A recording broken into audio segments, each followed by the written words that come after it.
Welcome back. Anakapalli జిల్లా నర్సీపట్నంలో శ్రీరామనవమి వేడుకలు వైభవంగా జరిగాయి.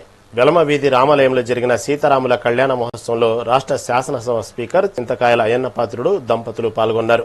స్వామివారికి పట్టు వస్త్రాలు, ముత్యాల తలంబ్రాలను సమర్పించి ప్రత్యేక పూజలు నిర్వహించారు. శ్రీరాముడి ఆశీస్సులు ప్రజలందరిపై ఉండాలని ఈ సందర్భంగా ఆయన ఆకాంక్షించారు.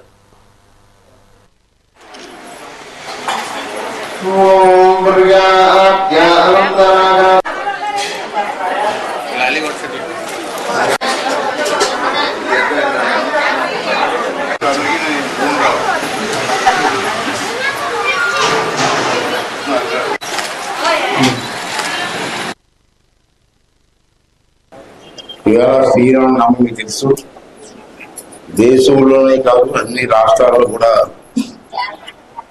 శ్రీరామచంద్రుడికి పూజ చేసే కార్యక్రమం, కళ్యాణం చేసే కార్యక్రమం మనం ఎప్పటి నుంచో చేస్తున్నాం. ఈ సందర్భంగా మన రామకోళ్ళు కూడా ఈ కార్యక్రమం చేయాలని చెప్పి నిర్ణయించడం బాగా చేస్తున్నారు.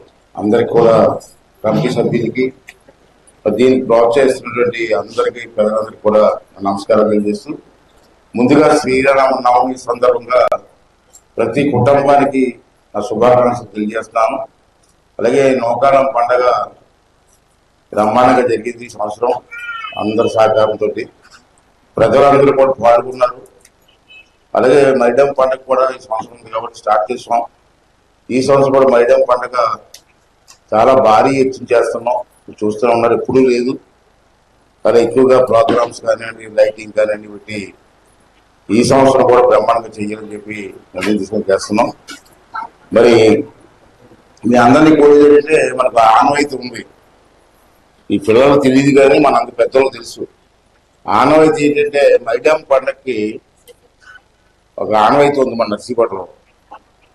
ఆనవాయితీ ఏంటంటే, మన బంధువులు, మన చుట్టాలు కానీ బంధువులు కానీ మన కుటుంబ సభ్యులు ఎక్కడ ఉన్నా, హైదరాబాద్లో ఉన్నా, బాంబేలో ఉన్నా, కలకటాలో ఉన్నా, ఆఖరికి దుబాయ్లో ఉన్నా, అమెరికాలో ఉన్నా, ఎక్కడ ఉన్నా ఒక సాంప్రదాయం ఏంటంటే, మన తాలూకు బంధువులు కొడుకులు కానీ కూతుర్లు కానీ ఎక్కడ ఉన్నా, అల్లుళ్ళు కానీ మైడాం పండగకి కంపల్సరీ రావాలి ఇక్కడికి.